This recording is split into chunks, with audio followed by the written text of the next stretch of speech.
Indeed, we think a lot about how to help you find a new job. But what about when the next step in your career is getting promoted? That's what we'll talk about in this workshop, specifically focusing on the step up to a management or leadership role. By the end of this session, you'll know how to position yourself as a leader on the rise, clarify and communicate your vision for your promotion, and persuasively make your case for the next step in your career. Here to talk you through all those how-tos is Emilie Aries. Emilie is a speaker, podcast host, author, and the founder and CEO of Bossed Up, an award-winning personal and professional development community where she helps women craft happy, healthy, and sustainable career paths. And that's me, Brandy Warwas. I'm on Indeed's Job Seeker Experience team. We're responsible for creating helpful resources and events like this Jobcast for our users, like you. So Emilie, the path to promotion is often pretty daunting. Where should someone start? Great question, Brandy. And I'm so excited to walk us through answering that and so much more today. Honestly, this conversation is such an important one to carve out time for, like everyone tuning in today has, at a variety of pivot points in your career.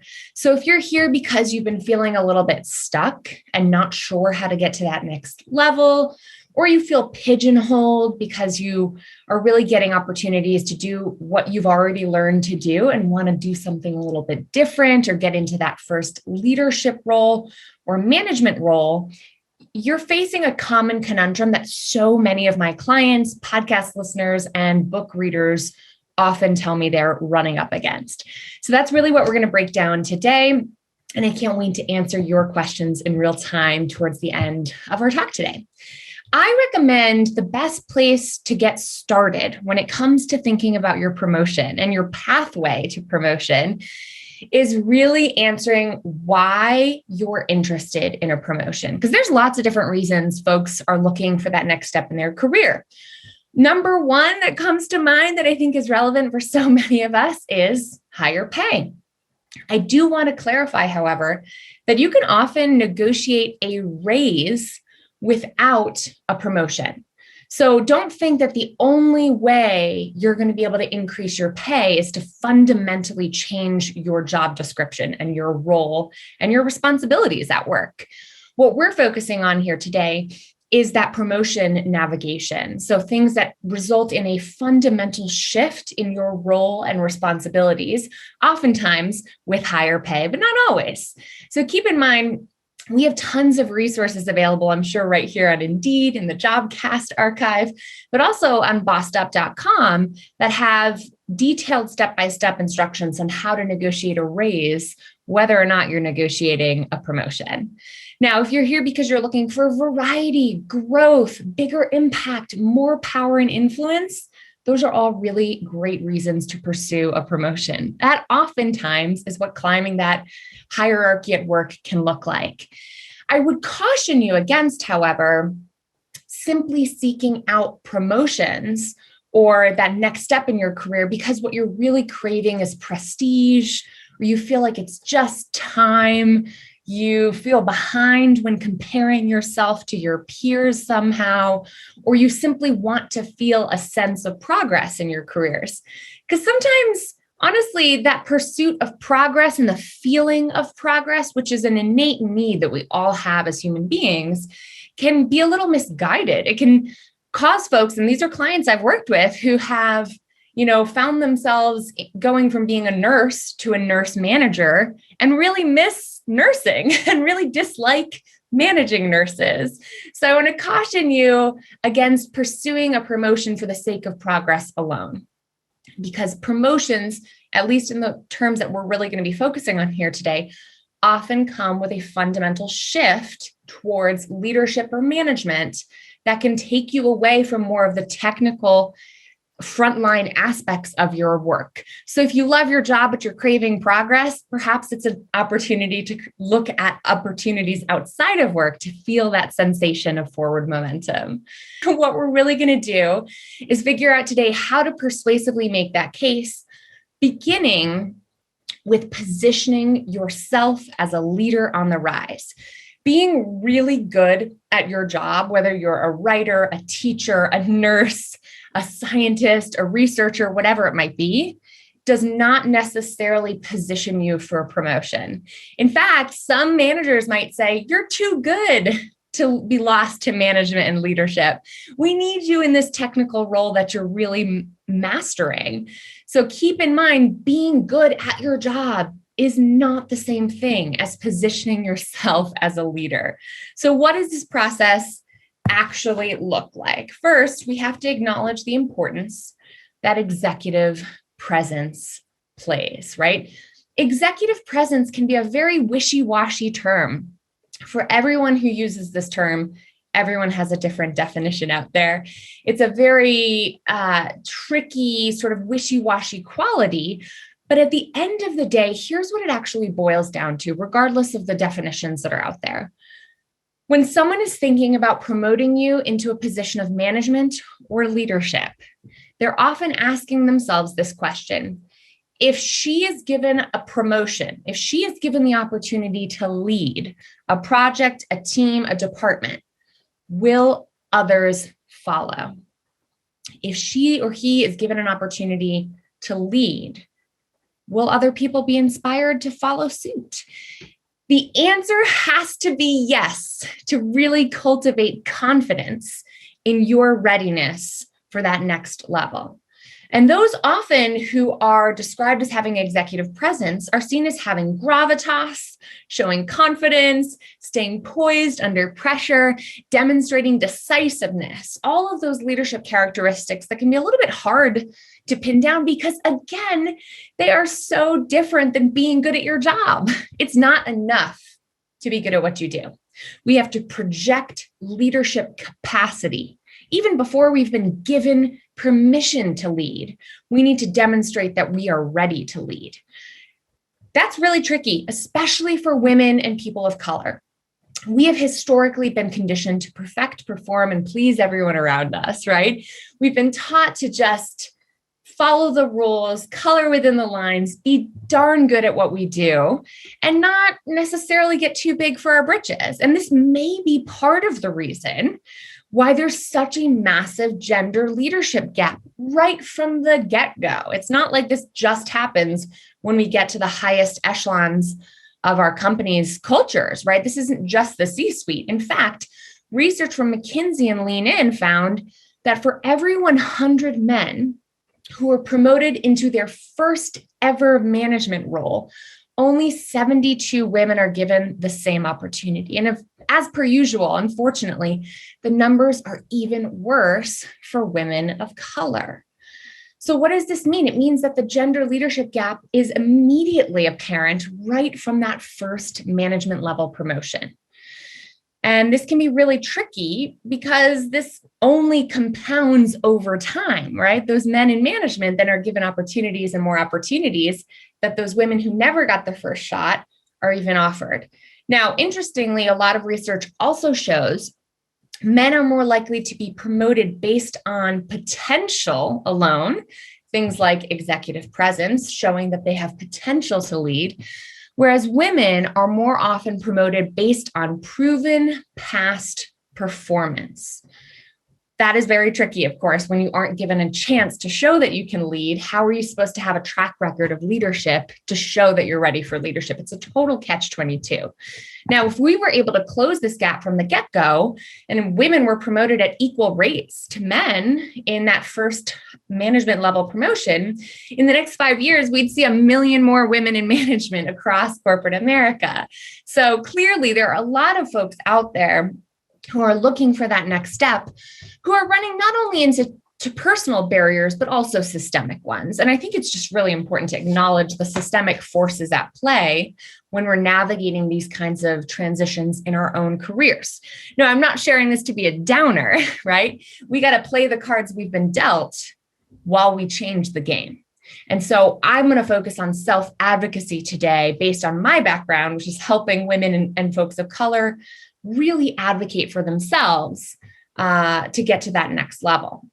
One of the best ways we can begin to do this is to really understand the differences between what makes a great manager and what makes for a great leader. Now, there's nothing wrong with being a great manager, but if you're a manager of projects or tasks and you're really excellent at getting your job done well, that doesn't translate to being seen as a leader who's ready for that first promotion into management or leadership. So some of the key characteristics that are associated with managers are managers administer tasks, right? They administer programs, they administer projects, whereas leaders innovate. Leaders look at the playbook, leaders look at the operating procedure and say, is this right? Can this be done better? How can we evolve to be future focused, to be ready for the changing environment in our marketplace? Whereas managers are focused on tasks, and y'all know if I'm talking to you, if you're the kind of person who's constantly checking things off the to-do list and prides themselves on always getting through that inbox or that to-do list every week, that can be really good for management. But it doesn't always translate to leadership. Leaders might not be super on top of their to-do list. Leaders, instead of focusing on tasks, are more likely to be focused on people, on relationships, on building high-functioning teams, on investing in the relationships that are going to help us get to the next level.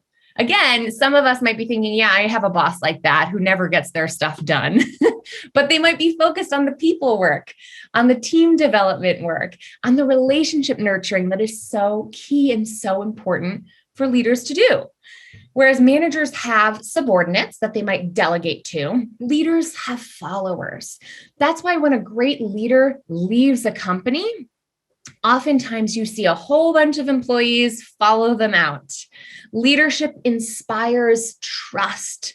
True leaders inspire faith and inspire a following that goes deeper than management structure alone.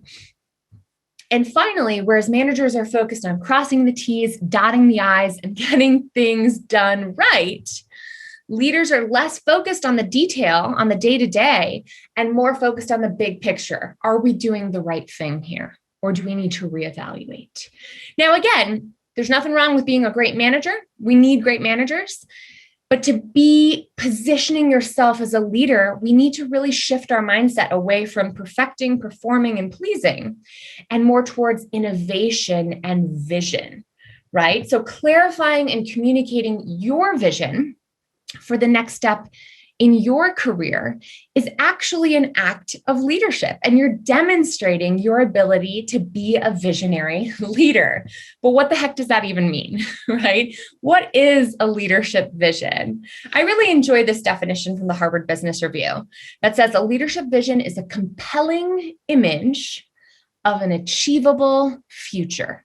A compelling, I would argue it should be a visceral image, right? A painting of a picture that you can really see.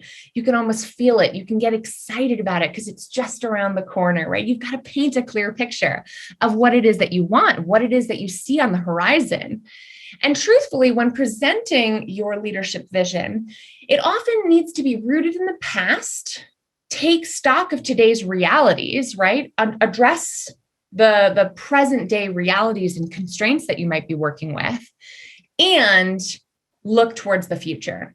So a good leadership vision should be grounded in the past, acknowledge the present realities, and inspire an exciting vision for the future. Let me break this down with a few examples. Here's what a leadership vision might sound like when you bring this idea to your boss. You might say something like this: during this crisis, I'd like to see our department invest in cultivating more emotional intelligence and create more psychological safety. Our focus on KPIs, or key performance indicators, are important, but I worry that our team is at risk of burnout. Here are some best practices I've been reading about that I'd love to implement for our weekly meetings. I want to point out how well this uses a technique that you covered in the Assertive Communication Jobcast, Emilie, and that's framing your statement first with intent, then content, so that the why is clear before someone has the chance to pass judgment on the what. It's a simple method for making a strong message without coming across as overbearing, especially if you haven't been promoted to that leadership position yet. Totally. Definitely check out that Jobcast because it's one of our favorites. And being assertive, being a leader requires being assertive. And that is tricky, especially if you've been conditioning others around you to not expect assertiveness from you, right? If this is totally new behavior, of course you might ruffle a few feathers when you bring this up at first. So imagine if I said, I don't think our focus on KPIs makes sense. Our team's about to burn out. Right? Imagine if you open with that. That would be very accusational, and it could go off a little worse than if you said, I'd really like to see our team cultivate more emotional safety or emotional intelligence and psychological safety, right? Leading with your intention before you get to your assertive proposal can be really, really key. And that's something we address in detail in that additional Jobcast on assertive communication. Let's look at a couple more examples, okay? Here's an example from a marketing perspective. I might say to my boss, the latest marketing trends are focused on incorporating an SMS central strategy, aka text messaging, over email and social media alone. I know funds are tight and we've historically prioritized social media ad spends, but I propose that we either reallocate some of that budget towards a new hire or pivot Stacy's role to focus on mobile strategy at least 25% of her time. What I like about this example is that you're saying, here's the trend on the horizon. Here's the future of marketing. So it's future focused. Then you're saying, I'm acknowledging the realities of our present day constraints. We don't have money to throw at this. And I know we've historically done this, but here's why I think we should make this shift, right? So you're being clear about your leadership vision. Let me reiterate here that you do not need explicit authority to start acting like a leader, right? I remember being a very rambunctious intern at one point in my career. I graduated at the height of the Great Recession. I was working for a political digital strategy firm. I had just graduated with my political science degree in hand and wanted to save the world by day and really advocate for my core beliefs all day, every day, right? And I would propose ideas like this. I would be invited to pitch meetings, and all the other interns in the office were like, head down, eyes downward. And when I stuck my head out or stuck my neck out, it certainly came with risks. The risks of being seen as rambunctious or overly eager or too ambitious. But I will take those risks every day over the risk of keeping my ideas to myself and watching someone else propose what I was going to say, or watching someone else get credit for an idea that I quietly was talking about with the other interns, right? Being a leader sometimes means acting like a leader before you've been given the promotion that you want. So I encourage you to have courage in audaciously sharing a leadership vision like this. The last example I want to share with you has to do with current events, something that every company and organization is dealing with, especially this week, right? So here's a way I might address how my organization can do better when it comes to social justice. I might say the current events around racial justice are impossible to ignore, and we're missing an opportunity here to live up to our founding motto of equality above all. Would the board be open to us producing a video series highlighting our customers who are leaders in community activism?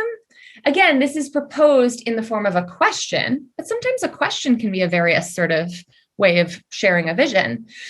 And what I especially like about this is you're tying the present day reality to your organization's history and your core values. So again, try to ground your leadership vision in the past, present, and future. That is what leading really looks like and sounds like. And listen, you're not going to get a green light all the time.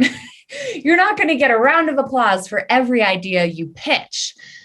But part of positioning yourself as a leader means being willing to stick your neck out and say, here's what I see coming down the pipeline coming down in the future trends that are going to impact our company, our team, our organization.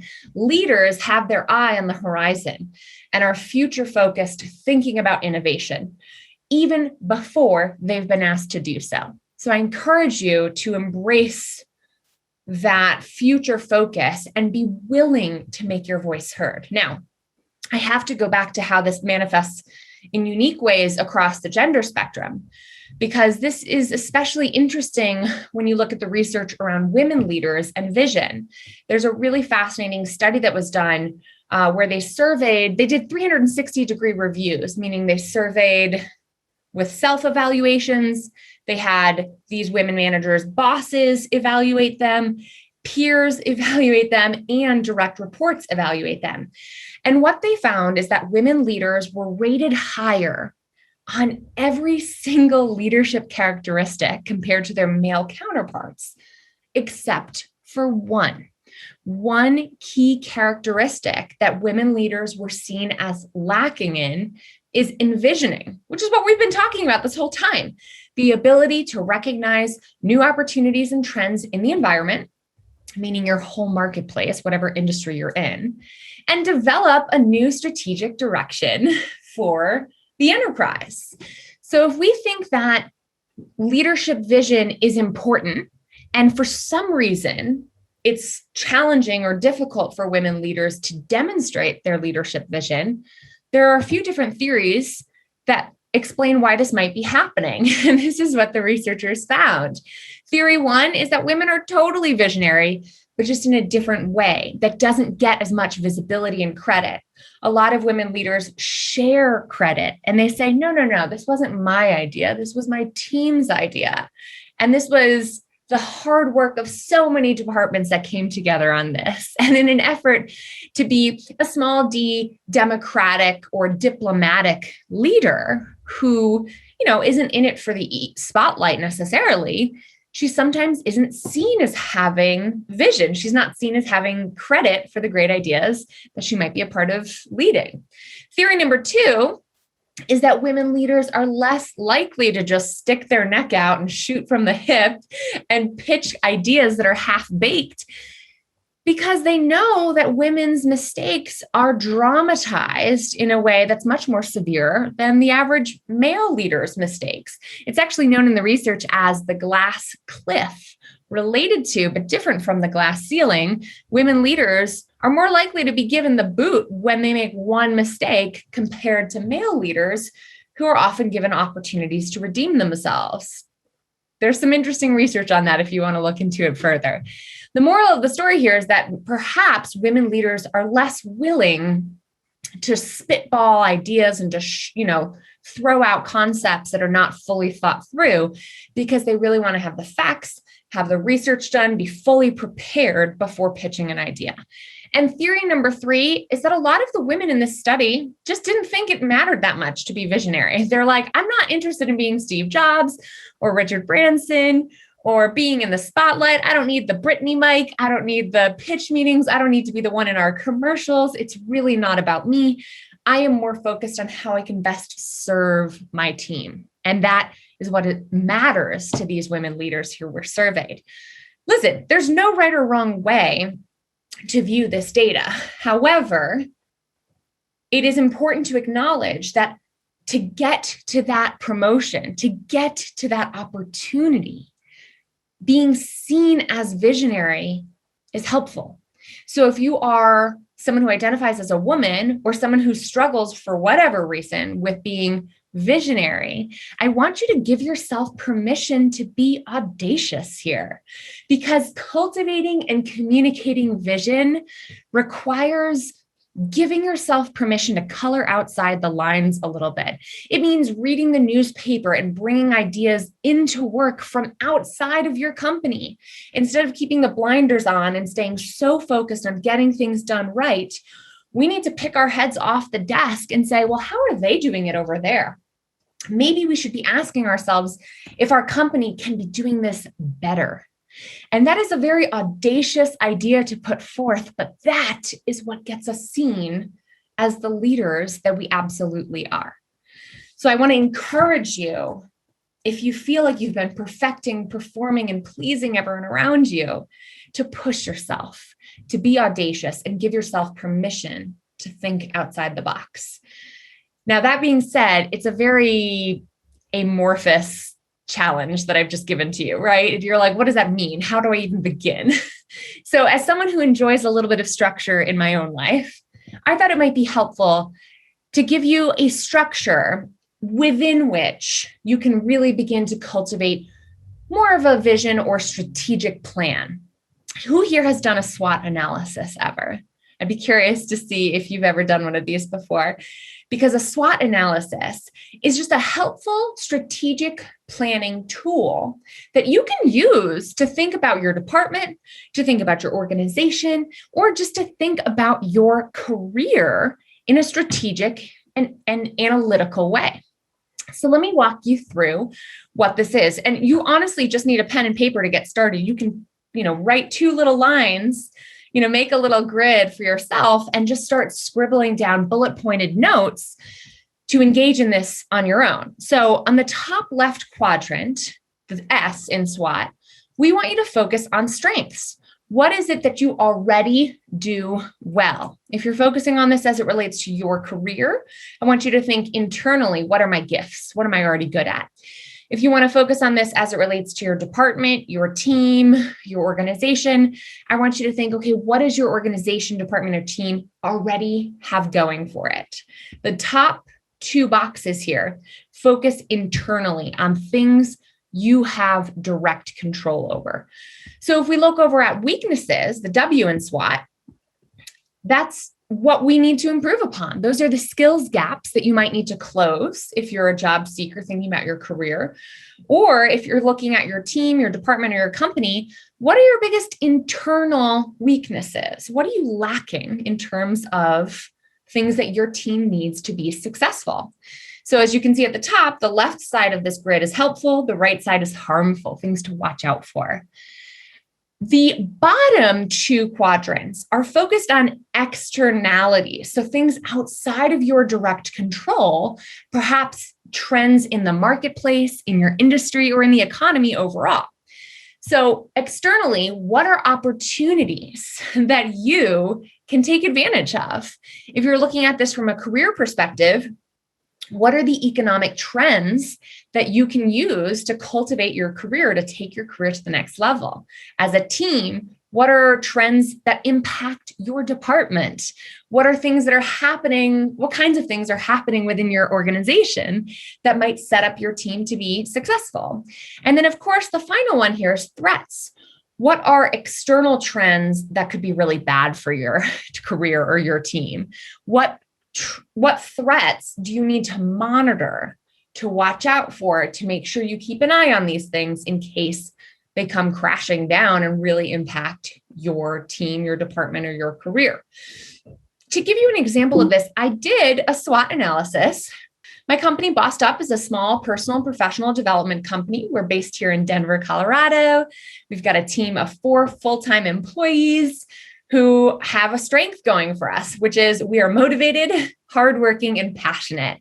I think my biggest strength as a company is the incredible team that we have working for us here at Bossed Up, 2 of whom are on the line with us here today, dropping lots of helpful links. So thanks, Kirby and Ellie, for being here today. I truly think Bossed Up's biggest strength is the people that we have working for our team. When it comes to weaknesses, however, I was recently chatting with our team in our most recent strategic meeting and listening to their feedback in our one-on-one reviews. And everybody said, even though we're a small team, as our team has recently grown and expanded, as we just brought on our 4th employee back in January, we were struggling a little bit with cross-departmental communication and collaboration because everyone is so good at managing their workflow. It was confusing how and when and how best we could collaborate. So that was an internal weakness that we could work on. Notice the strengths and weaknesses have to be focused inward on things you have control over. Now, for the bottom, the opportunities and threats, we're focused on things that are happening outside of our organization that impact us. So O, for our opportunities, is that one of the opportunities that impacts our business is the fact that there are a lot of dissatisfied folks who are looking for their next job or promotion right now. A lot of us are coming out of a very tumultuous year, navigating a global pandemic, which is, knock on wood, on its way out. And, as we start thinking a little bit less in a survival scarcity mindset and start thinking about, okay, how can I actually move forward and move on with my life after a very challenging year? A lot of folks are coming to bossedup.org to get resources to help advocate for proactive progress in their career. And that's an opportunity for us, just like it is for Indeed.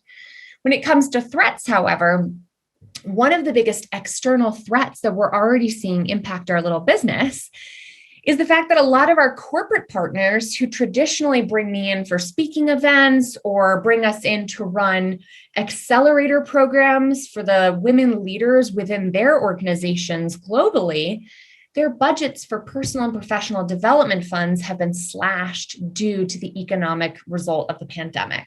Obviously, this isn't true in every industry, but it is true in a lot of industries. So I hope this example gives you some structural ways to start thinking big picture. And let me tell you, the women leaders who I work with at Bossed Up, when we walk through these kinds of trainings about vision and strategic planning, a lot of them think, well, shoot, I've never thought about doing this before because I'm so busy just getting my work done. And I say to them, you're right. Getting your work done is a good way to make you an invaluable employee, someone who they don't want to lose because you're getting things done as you should. But if you are looking to change your reputation, to be seen as a leader on the rise, to be given those promotional opportunities to get into management or leadership, take it upon yourself to do this kind of work anyway. And my clients in our Level Up Leadership Accelerator, recently, a couple of them posted in our internal online community network saying, I brought all of this to my boss. I showed him what I did. And he was like, what do I need to take off your plate so that you can do more of this and make this a priority? Because I really see the leadership vision that you're bringing to the table here. And I think this is so important. I want you to focus more on this. So just know, that's an ideal outcome. It's not always the result that everybody gets, but know that sometimes your boss and your managers are just waiting for you to offer leadership vision up and capitalize on it, because that is above and beyond behavior that gets often noticed in a really positive way. I will caution you that the one kind of boss who doesn't appreciate this is the micromanager who is extremely insecure about their own value to the company and who is more likely to see your leadership as a threat to their own. If you work for one of those folks, perhaps a job seeker webinar or Jobcast is right for you, because that is a tricky situation to be in. But trust me, between Indeed and Bossed Up, we got you covered. We will find the avenue that you need to get into your leadership position that you really want. So the final component here, just to keep it real with y'all, right? The final component of our workshop today is I really want to leave you with some persuasive communication strategies. As I mentioned earlier, I started my career before launching Bossed Up back in 2013. I actually started my career in campaigns and elections as a political operative, and it was my job to be persuasive. Right? What is a campaign if not a pitch, an advertisement, an opportunity to make your case for your promotion into public office, right? To paint a clear picture of the leadership vision that you would bring to the table. So here are some key lessons I still take with me from my time in campaigns and elections and politics, which turned out not to be for me full time because that really burnt me out pretty quickly. But I did learn some really important lessons about persuasive communication. First and foremost, make sure the timing is right. Sometimes it's not about you or your executive presence or your performance or even your boss or your leadership or your management. Sometimes it's just about the environment and the timing and the situation that you're running up against. For example, a friend of mine is just recently navigated a corporate merger. Their company was acquired by a much larger one. And I talked to her yesterday about the pathway to promotion for her, because she is very busy navigating a few different negotiations. First, she had to sell a film to her company. She works in production in the TV world. And that was a very daunting negotiation. And then she had to tell them, oh, by the way, I'm 6 months pregnant, so I'm going to be out on maternity leave soon. And that was a pretty daunting negotiation, because historically her company didn't have any paid parental leave. But now that they've been acquired, the new company actually does offer paid parental leave. So she had to make sure she was eligible for all of that before she brought it up. And then when she told them about her pregnancy, everyone freaked out. Everyone said, but you're the most valuable editor we have on staff. How are we going to survive without you? Our other editors, who, by the way, get paid the same amount of money as she does, they just can't do what you do. And she said, well, this is an opportunity for us to grow our team, to train and develop the people who we have working for us, to get them up to speed. And I said, Marcia, based on what I'm hearing, you should ask for a raise and a promotion, and you should be managing the other editors on your team. Go for that senior editor title.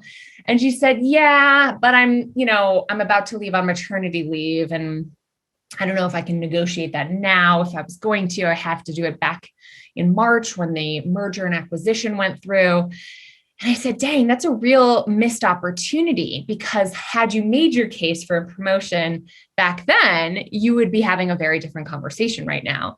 And I told her about another client of mine, and I promise I'll keep this story quick. I told her about another client of mine who we'll call Allie, who worked in food grocery logistics. And if you can imagine, of all the businesses that did well last year, grocery food related businesses were certainly one of them. And she was going to make a really solid case. She worked with us in our Level Up Leadership Accelerator. And through our coaching together, she was really ready to pitch her promotion to her boss, but she was about to go on maternity leave too. And so she was actually going to miss the annual review period that was coming up in her company. So I said, okay, we can figure this out. Let's get a jump on it. So she did her self-evaluation. She wrote a memo. She had a discussion with her boss and sent him the memo saying, here are all the ways I've brought value to the company in the past 2 years. Here are all the reasons that I deserve a promotion and a pay bump. And I'm thrilled to report that just the other week or so, I got an email from her saying, Emilie, I just got back from maternity leave. And of course, she shared some cute baby photos. And she said, I just got back from maternity leave, and 3 days into being back in the office, I got the title bump that I asked for and the 20% raise. So basically, I got exactly what we had negotiated for, because while she was out on mat leave, her boss had everything he needed to make her case for her. So I was telling Marcia this, saying, you got to do the same thing, but we'll see what happens. I'll keep you posted. It's still very much to be determined. The moral of the story here is, if you have a natural review horizon timeline to think about, capitalize on it, right? If there's a fresh start around the July budget renewal period, get a jump on it now. If you just missed your annual review period, because it happens every January, start having conversations about how you can set yourself up for success next January. Or another form of a fresh start might be just finishing a huge project that went super duper well, or having the president of your company shout out your team for doing something extraordinarily well. Those moments are to be capitalized on. Now, the second piece of advice when it comes to timing is to give your boss a little bit of a heads up. If you're going to ask for a raise, try to give them some sense of what's coming. So I'd like to I recommend my clients send an email to their boss or partners or whoever they're negotiating with to say, hey, it's been a wonderful 2 years of growth here. I'm so proud of all the work we've done together. I'd love to talk with you about my future at the company. Do you have time Friday afternoon to chat? And so you're asking to ask, you're signaling to them, I'm thinking about my future. It doesn't have to be super obvious, like, hey, I want to ask for a raise and promotion, but give a little bit of context. Tell them what you've been thinking about and that you'd like to talk with them. That way, your boss or board or partners or whomever is more likely to be prepared. I want you to really think about your brag book, or what Indeed and Brandy here like to call your smile file. Your brag book or your smile file is a place where you keep track of all of your big wins. So whenever a client sends you an email saying, thank you so much for your hard work on this, or whenever you get a positive review, take a picture of it, take a screenshot of it, put that email in a special file where you can go back to hype yourself up and remind yourself of all the reasons why you are great at your job. And if you're having trouble developing your own brag book, I always tell my clients to look back on your performance in the past year and compare your performance to the least performing or the least comparable person who could possibly be doing your job. If there is someone in your role who's doing not that great a job, like an editor who can't do what you do, compare yourself to them. What makes you extraordinary? What makes you better? Is it being reliable, communicative, friendly, supportive? Sometimes we take our own strengths for granted until we compare ourselves to someone who we're like, oh yeah, I would do a better job than them any day. So that could be helpful for just creating a little comparison. But furthermore, if you're still struggling to come up with why you're great, enlist the help of someone who loves you. Ask someone who is a champion of you, whether they're a partner, a loved one, a friend, or just a colleague or coworker who could remind you why you're so great. Now, it doesn't matter if you're so great if you don't frame your braggability as an asset to the team. As I like to say, it's not about you and your dream, it's about the team. So think about when you're positioning yourself for a promotion, keep in mind that your boss doesn't necessarily want to lose you, right? Hiring another person is hard. Finding another person to replace you is tricky. So you got to paint a picture as to how you could add even more value in that senior editor role as opposed to the editor role. Why would it be an asset to the entire organization to give you a promotion? You got to find the win, win, win. How is this a win for you, a win for your boss, and a win for the overall organization? So this is a great time to remind them of all the ways that you're better than the average person in your role. And you can also play a little bit of heaven and a little bit of hell. Here's what I mean by that. This is a storytelling device, but I often find that the most compelling stories play on our heartstrings, what we're all hoping for, what we all wish for and hope for and dream for. And sometimes they also play on our deepest fears and insecurities. What do we want to avoid? What do we want to make sure does not happen? So think about this from your boss's perspective. What is their biggest fear? And how does promoting you keep that from happening? And then what are their biggest hopes? How does promoting you help make that happen? So don't forget, you can play into their hopes and their fears. And it's not malicious. It's saying, listen, you might say, I know that budgets are tight right now, but I also know that bringing in an outside consultant to take the lead on our marketing initiatives is going to be much more expensive than putting me in to a promoted marketing manager role where I'm already familiar with our team and our systems. I can get us to that 21st century marketing strategy that we want to be at. I'm clear on your vision and I'm here and ready to make it happen for a raise. Wink, wink, right? So when you're asking for more, I want you to make sure you're telling them why you're worth it, right? Based on my proven track record, based on my willingness to step up and lead, based on my familiarity with our organization, here's what I'm asking for. Here's a winning formula that I like to recommend for all of my negotiators to keep in mind. Always, always, always open with gratitude and excitement. Thanks so much for taking time to meet with me. Then remind them of your strengths, everything that you bring to the table. That's where you refer to your smile file or your brag book. Then be really clear, just like my client Allie was, about what she wants, her title bump, her promotion, her management role, her 20% raise.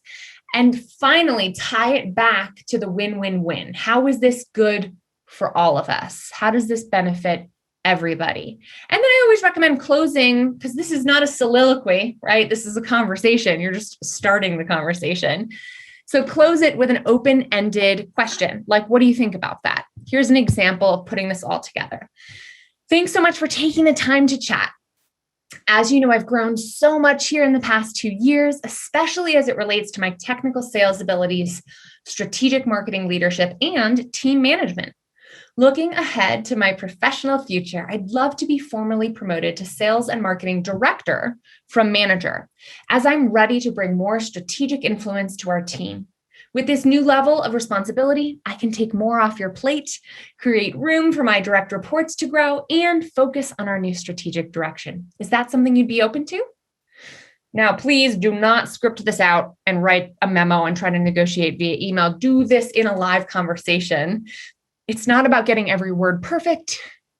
It's about getting the overall structure down, practicing it out loud. You have not practiced your negotiation until you practice out loud. And then delivering authentically, right? Deliver this authentically and be ready to hear what they think. Now, when you pitch this kind of a thing, when you pitch a promotion, you got to be ready for all kinds of responses. In fact, you might get a whole bunch of feedback about how you're actually not performing as well as you thought you were. Or you might get a whole bunch of feedback about how actually there's about to be a huge round of layoffs that you didn't know about. Or actually, there's about to be a huge merger that you had no idea was coming down the pipe. Whatever the feedback is that you receive, if what you're hearing mainly is a no, I want you to use that feedback as fuel. It's truly an opportunity to say, okay, so what I'm hearing from you is you're concerned about my project management skills. And if I demonstrate that my project management skills have improved, can we revisit this conversation in 3 months? Therefore, what you've essentially gotten from them is an if-then promise. If this happens, then promotion happens. I've seen people do this truly successfully when they've gotten pushback around budget. Oh, we just don't have the budget for promotion right now because we've had a tough fiscal year. And my clients will say, okay, what I'm hearing you say is that we've had a tough fiscal year, so this promotion's not possible now. If our Q4 reports are up and our fiscal year improves, can we revisit this conversation? And then 3 months or 6 months or 9 months later, they go back and say, here's the receipt, right? Here's the conversation we had. Here's my email that followed up saying, here's what you told me. Let's talk negotiation again because our fiscal year is doing much better. So that can be helpful. Brandy? Yeah, I love that you can come out of that conversation with action items rather than just a hard no that you don't really know what to do with. Exactly. And that requires resilience. Because I mean, everybody, it's our human nature when we hear no to just shut down and be like, okay, never mind. I regret what I asked for. And just like, roll it back and try to rewind. And it's so humiliating sometimes, but you've got to keep in mind, it's not about you. It's not about perfection. It's not about performance.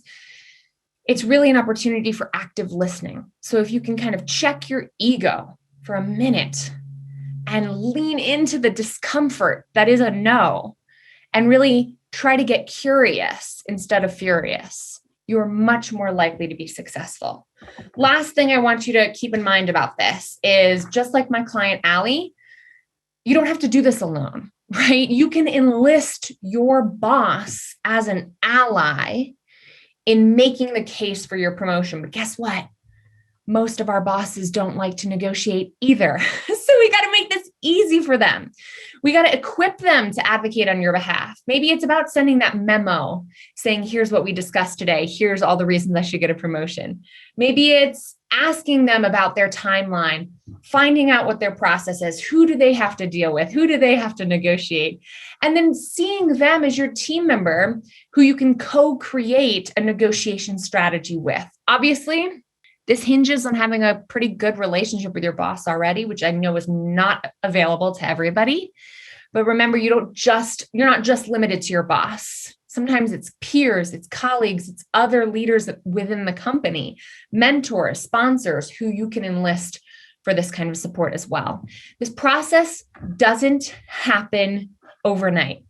It takes clients who are doing all of the right things, who are working with me to do all of the right things, often minimum 3 months, if not 6 months or more, to make these kinds of transitions happen. I've got a client who is a federal lobbyist for a huge hospital system in Boston. She's the only one who goes to Congress to lobby on behalf of this hospital. And she's been doing this job extremely well for over 6 years without a raise or promotion.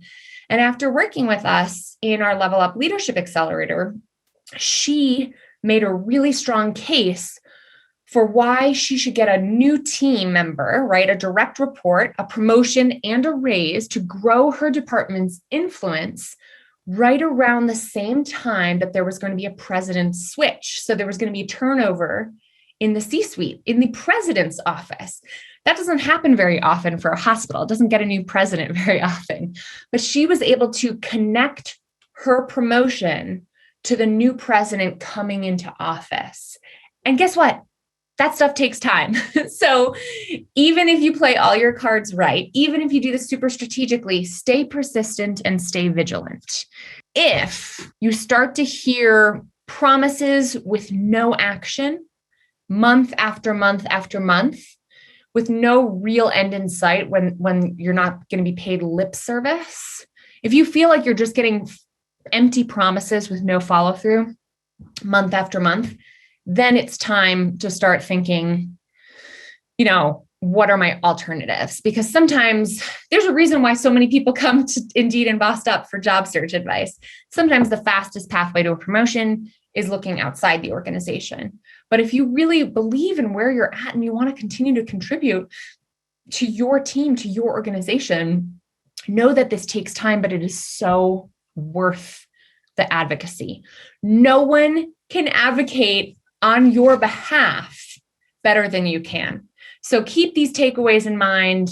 And I'm so excited to take your questions now. I know we're just about time. If it's not obvious, I'm very passionate about this subject. Regardless of your gender and your industry, this can be done. And I encourage you to make the most of our time together to really hit the ground running and advocate for the raise or promotion that you want. So let's take a look at some of the top questions that came in. And if we don't get to your question, post it as a comment on the YouTube video and we'll try and answer it there instead. So top question here, or two questions that I'm kind of going to combine because they were both the top two. How do you navigate the false promotions? For example, getting extra work and responsibility that usually comes with promotion, but without the extra money. And similarly, how would you approach advocating for oneself when you're already doing the role, but without the title and, proving that you deserve that pay bump? This is so frustrating and wildly common. So I'm really glad to see that this is coming up. At the very start of our workshop today, I talked about the retroactive promotion. And that's really what this is. As a result of scope creep, right? Scope creep is when your job description expands without any formal promotion or raise. That whether we call it false promotion or what have you, the initial negotiation has to be one that's framed around a retroactive or corrective promotion. And so oftentimes when I work with women in male-dominated industries, this looks like closing an unconsciously perpetuated gender wage gap. When you're negotiating a promotion that should have been done a year ago, this is closing a promotion gap. And we have to frame it that way. So here's the bad news. The bad news is your totally rightful resentment will not help you. What I'm saying here is that if you're angry, if you're a little ticked off, if you feel indignant about this, if you feel justifiably frustrated or taken advantage of, you have every right to feel those feelings. And you have to put those feelings in a little box and throw it to the back of your recesses of your unconscious for this conversation, because any sign of righteous indignation is going to backfire in this conversation. I had to give this advice to a client of mine recently. I was like, oh, you sound really frustrated by this. That's fair. And we got to check that. We got to lock that up. Okay. Because that is not going to help your case here. So then when you go in for this conversation, to go back a few slides here, we're going to do exactly the same thing. But when we ask for a conversation, where is that? When you ask to ask, the context you're going to give is going to be slightly different. Instead of I've been thinking about my future, you might say, as you've seen, my role and responsibilities have expanded greatly in the last 6 months, 1 year, 2 years, whatever. I'm so proud of the work we've done together, and I'd love to talk about my role and future at the organization here. So you're going to allude to the scope creep or the expansion of your duties as you give that context to set up this conversation. Then when you give this winning formula, when you talk about your strengths, I want you to paint a picture instead of forward facing, like a leadership vision. I want you to look backwards and say, I was happy to take the lead on this. I was glad to expand my responsibilities in this department. And then you're going to ask for what you're going to ask for, whether it's a raise, promotion, pay bump, title change, what have you. Now, if you know that there's someone out there in the company who had the same role expansion happen and they were given X dollars more, I don't recommend you use them by name, but another client of mine found out that an editor who happened to be a man was given a senior editor promotion and was offered $10,000 more. And when she went in to negotiate for her senior editor promotion, guess what? They offered her $5,000 more. That's interesting, because she knew that senior editor over here was making $10,000 more. And what she said when negotiating was, I think $10,000 would be more equitable. And that was a really smart use of a key word there. If you have a benchmark in the form of another person in that position who's been promoted, who you're asking to just be made equal to that person, use the word equitable to say, I think a 20% raise and title promotion would be most equitable. That can be a really helpful keyword to trigger an association with their status. Again, you painting your picture of yourself as a victim doesn't help. I hate to force you to sort of mask that, but it's just strategic advice. So regardless, again, of gender, if you've been given a false promotion, it's time to explicitly ask for that promotion and just make it a retroactive, corrective promotion. This happens way too much. So I hope you can act on all of this advice and make it happen, because I'm frustrated on your behalf, quite frankly. Yeah. And we actually talk about this in one of the past Jobcasts, Crafting Your Career, about how it can be a first step towards a real promotion, or if you're trying to create a new role that doesn't already exist, that you can take on these responsibilities as an opportunity to prove yourself. And then use that, like you said, retroactively say, okay, I've been doing these responsibilities for 3 months now, proving myself. Now I'd like to have the title and raise that go along with that, since I've shown the value that can be added here. So I think that it's a really nice way to, position it in your own mind as well, that this was just you proving yourself, and now you get that promotion. I hear you, and I'm torn about that, right? Because I think we sometimes are too willing to go along and get along, right? And I'm not saying anyone should stamp their feet and say, no, I'm not going to add any responsibilities to my plate. That's not really being a team player, right? But I think people get taken advantage of with this whole team player narrative. So I think there's a balance to be struck. I think 3 months is the key word there, right? 3 months, sure. I think I would actually accept new responsibilities from my boss with the understanding we'd have a review coming up.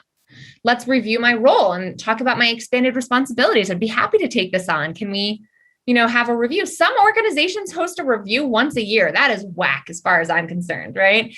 I have quarterly reviews with my staff. And so, make sure you're covering your bases, because guess what? If you just say, sure, people are going to continue piling onto your plate until they hear something else.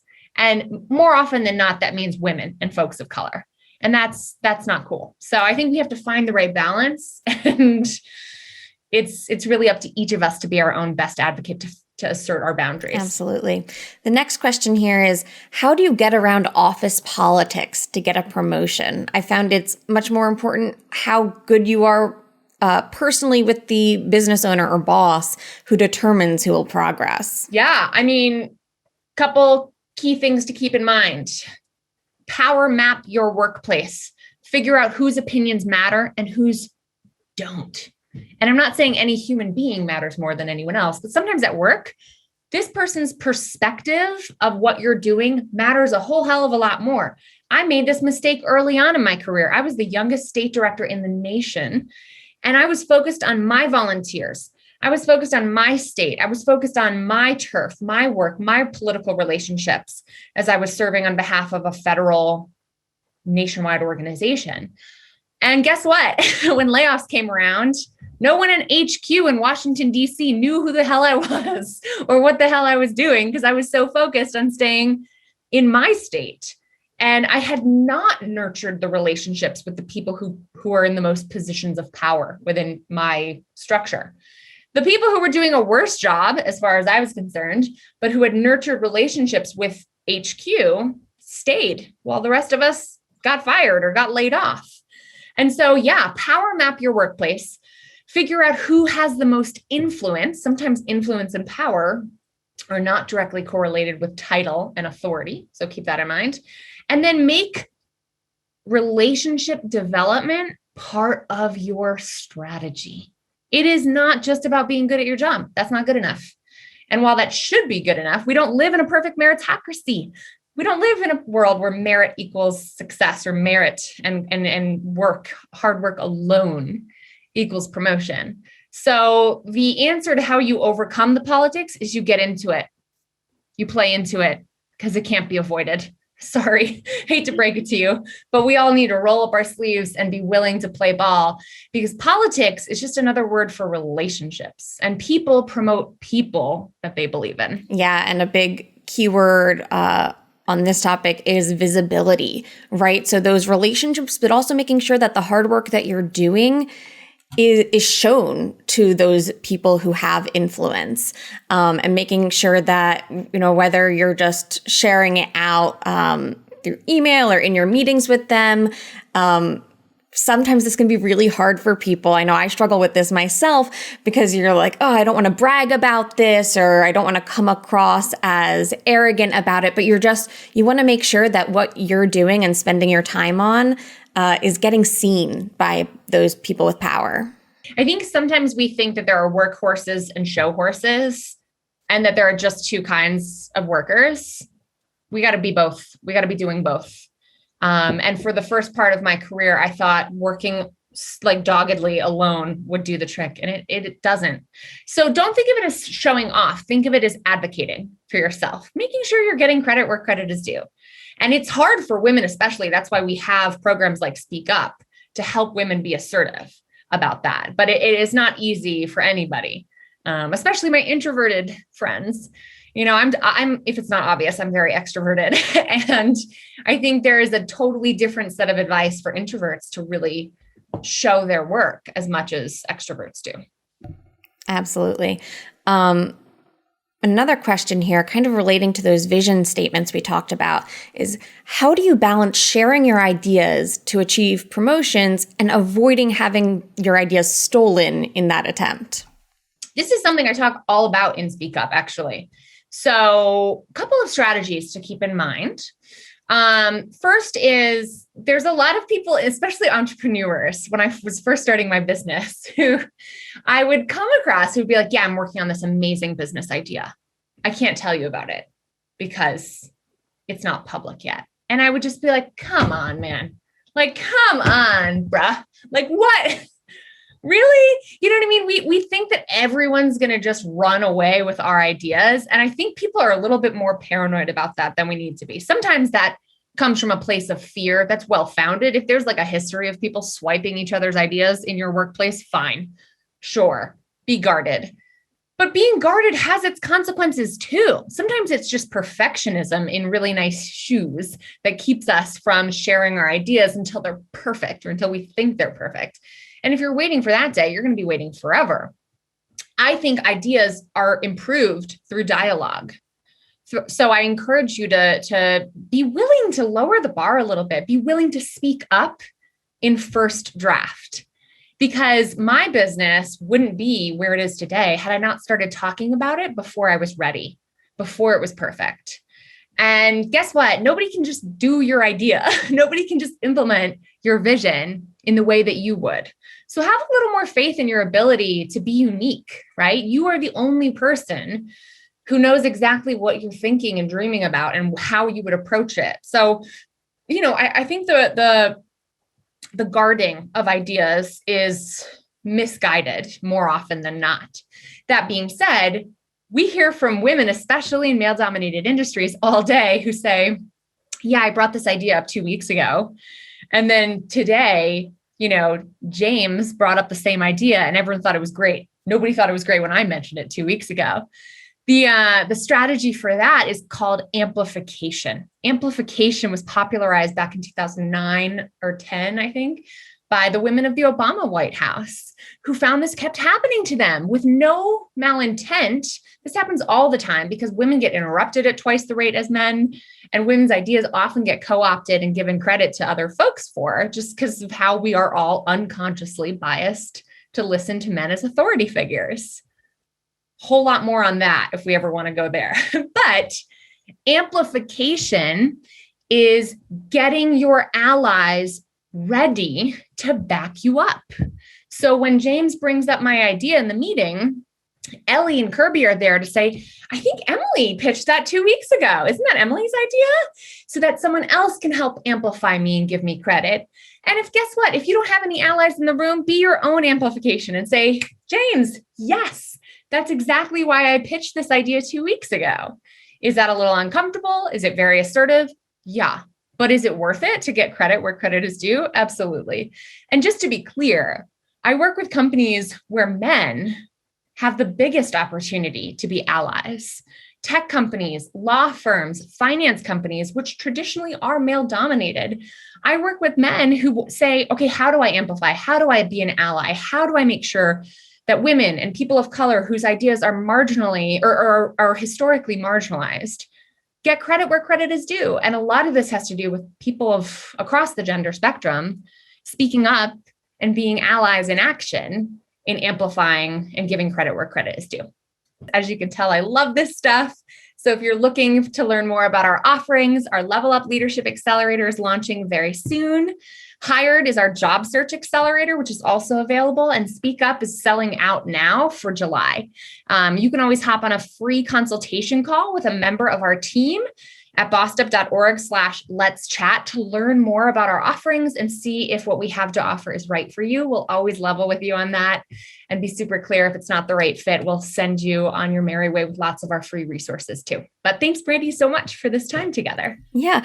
And if you found this to be helpful, check out our other jobcasts at indeed.com/jobcast and follow Indeed on social media. You can see a bunch of the past webinars we've done with Emilie there as well. If you have questions for Emilie or the Indeed team, be sure to comment those below. And don't forget to like and subscribe for more career advice content. Thanks for watching.